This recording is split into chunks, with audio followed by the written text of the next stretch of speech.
I've previously compared 3 well-known brands of dot grid journals popular for bullet journaling from Archer and Olive, Notebook Therapy, and Scribbles That Matter.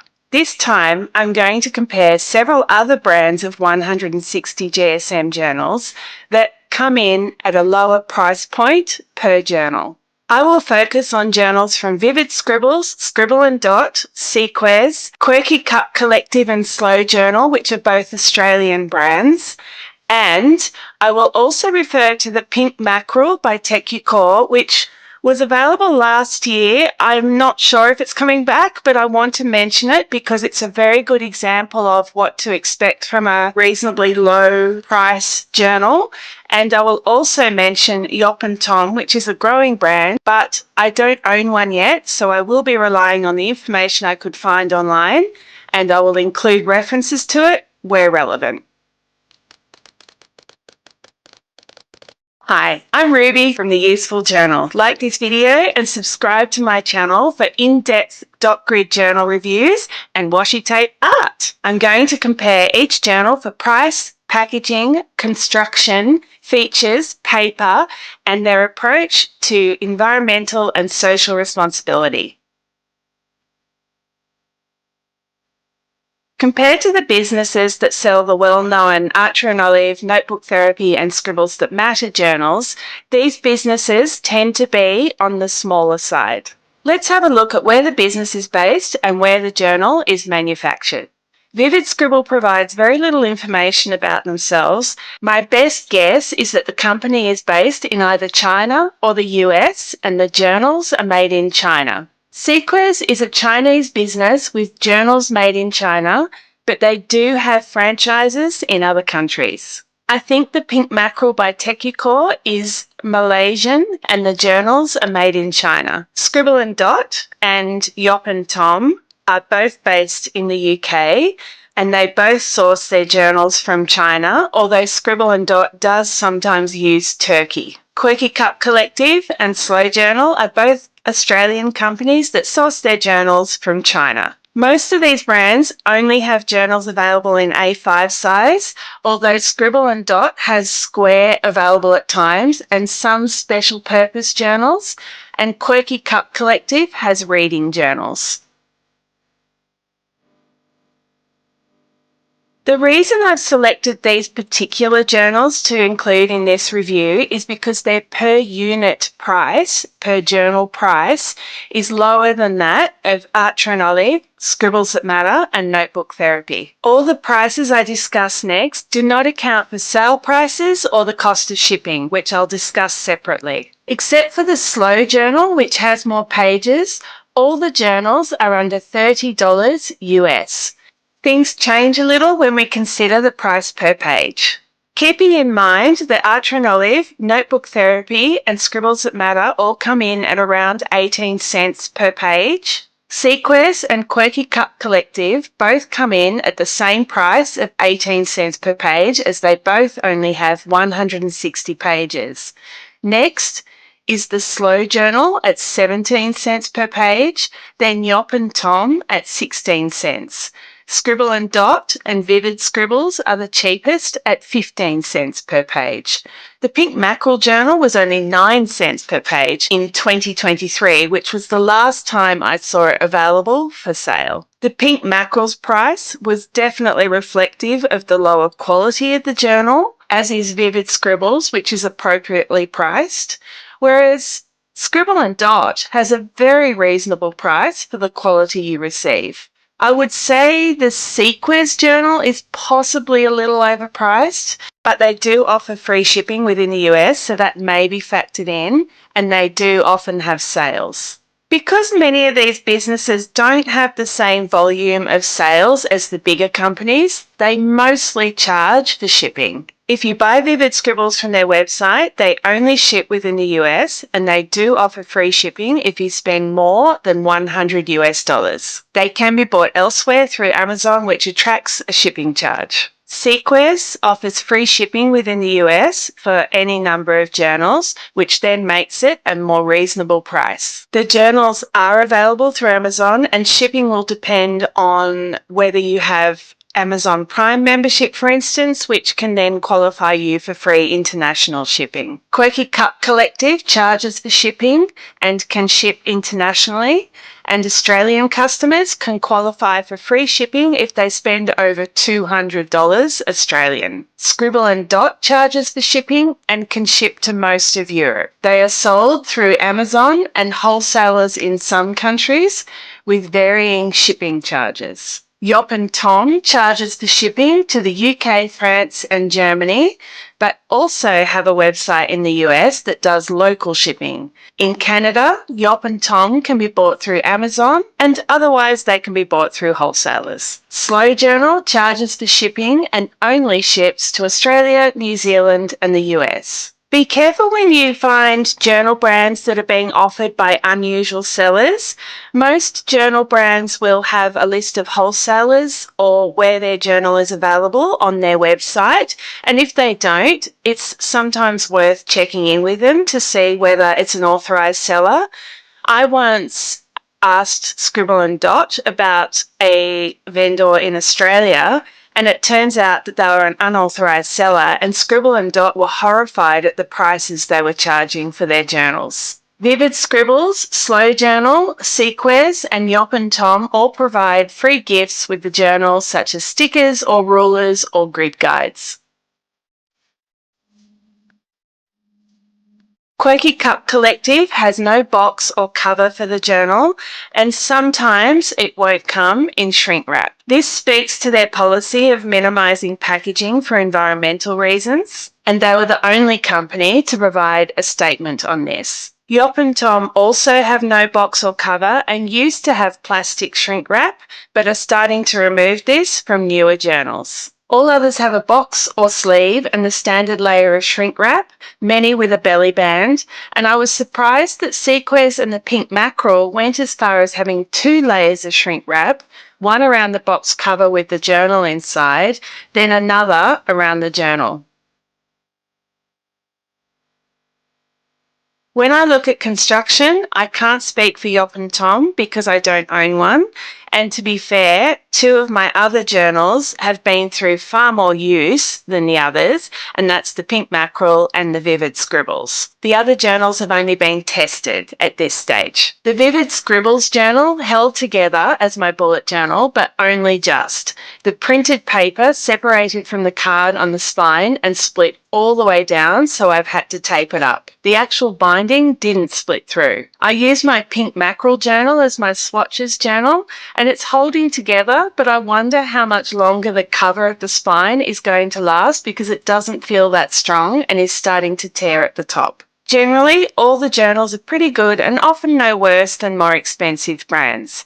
There are a couple of exceptions. The Quirky Cup Collective journal is glued unevenly from top to bottom at some of the joins between the signatures, and that means that the pages don't flatten evenly at the joins between the signatures. It's only a couple of pages that are affected in the whole journal. This is much the same case for the SeQes, which exposes the binding very slightly at 1 or 2 joins. The Scribble and Dot is pretty good overall, but has 1 join where the glue isn't even. The SeQes and the Slow Journal both had a very strong chemical smell from the glues when I first opened them out of the box.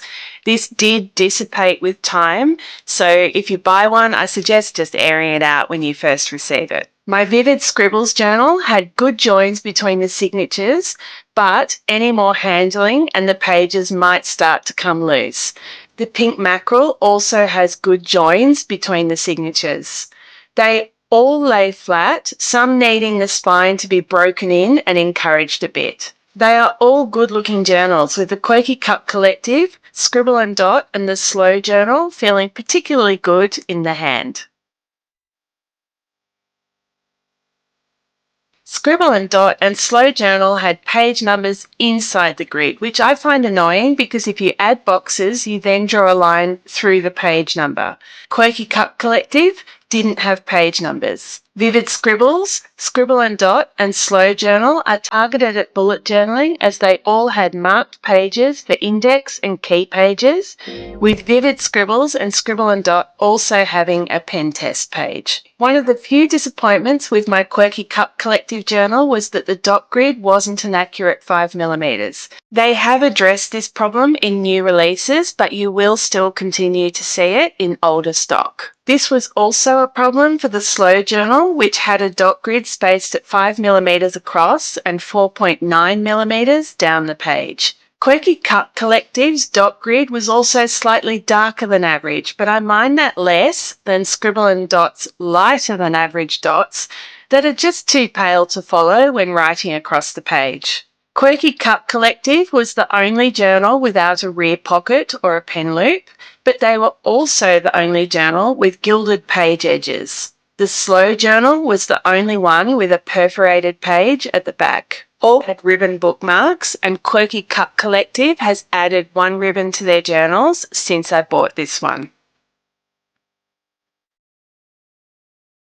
These journals had paper with average smoothness. They weren't rough, they weren't smooth, they were just somewhere in between. In each journal, I test how long it takes for a Pigma micron to dry before I run my hand across it and cause smearing across the page. Slow Journal was the opposite of its name, taking only 5 seconds to dry. Vivid Scribbles and Scribble and Dot took 10 seconds, and the SeQes and Quirky Cup Collective both took 20 seconds, which is pretty much the upper limit I've seen for drying times. To a degree, all journals with 160 GSM paper should handle watercolour and avoid bleed through. I've used the Vivid Scribbles and the Pink Mackerel journals the most and had some major issues when I added too much water, with colour soaking through to the back of the page and sometimes affecting the next. Compare this to a recent series of layouts I did in my Archer and Olive journal, which had large amounts of water and didn't show through at all. I'd say the Quirky Cup Collective journal was the best in terms of how the watercolour looked and how the paper coped, followed by SeQes and Scribble and Dot. Then I start to see issues with the Slow Journal where I can see the paint colour coming through to the back, and then Vivid Scribbles, and the worst by far is the Pink Mackerel. These journals are not top of the list for fountain pen users, but if you're like me and you use fountain pens in them anyway, Scribble and Dot and the SeQes had the best results and the least feathering. Something all these journal businesses had in common was a lack of available information about their approaches to environmental and social responsibility. The best was Quirky Cup Collective, who provides information on their shipping page about what they're doing to reduce packaging. When I contacted both Quirky Cup Collective and Yop and Tom, they both confirmed they use paper certified by the Forest Stewardship Council, the FSC certification. Keep in mind, though, that there are similar certifications to FSC and they are equally as credible, so keep an eye out for other schemes as well. In addition, I've noticed that some of the big paper and journal manufacturing companies in Japan, like Midori, have their own environmental and sustainability reports and manage sustainability within their own companies, and they are completely credible approaches to managing environmental impact. So keep an eye out for those variations. Slow Journal and Scribble and Dot may do still and did definitely at one stage contribute to tree planting schemes. These schemes are not particularly well regarded in the environmental industry, and if you're interested, I suggest you do a bit more reading online. My message to journal companies is that people do care about the environmental impact of the products they buy. So if you're doing something, tell people about it. Make it really obvious. There are a large range of low-cost 160 GSM journals available through Amazon, but going on the quality of my Pink Mackerel by Tekukor that I bought through Amazon, I'm not completely confident that they're going to be good quality. I have no time for 160 GSM paper that ghosts or bleeds excessively, or journals that fall apart at the spine.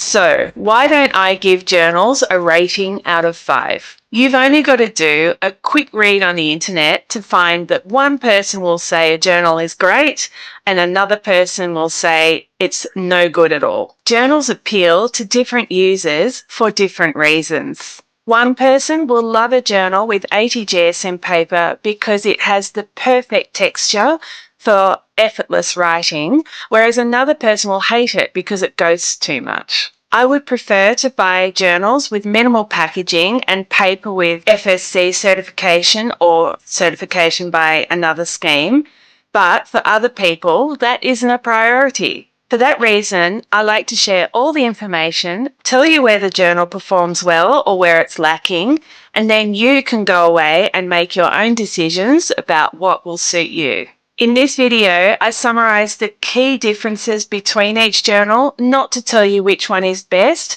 but to give you the information you need to make your choice. What you receive is very much related to price. It may be poorer quality, but it may just be that the company has decided to sacrifice packaging, or the paper might not have FSC certification, or they may have used an off-the-shelf design so that they didn't have to pay a designer. Keep in mind, though, that these journals, even the cheapest ones, are often still better quality than the ones you find in your local stationery store, because those journals tend to only be around 80 GSM, sometimes less, and they're not targeted at people like us that want to use different sorts of mediums in their journal. They're targeted at people that are probably writing with a ballpoint pen. I hope all this helps, and I wish you luck with your next purchase. Like this video, subscribe to my channel, and I'll bring you some more journal comparisons soon. See ya!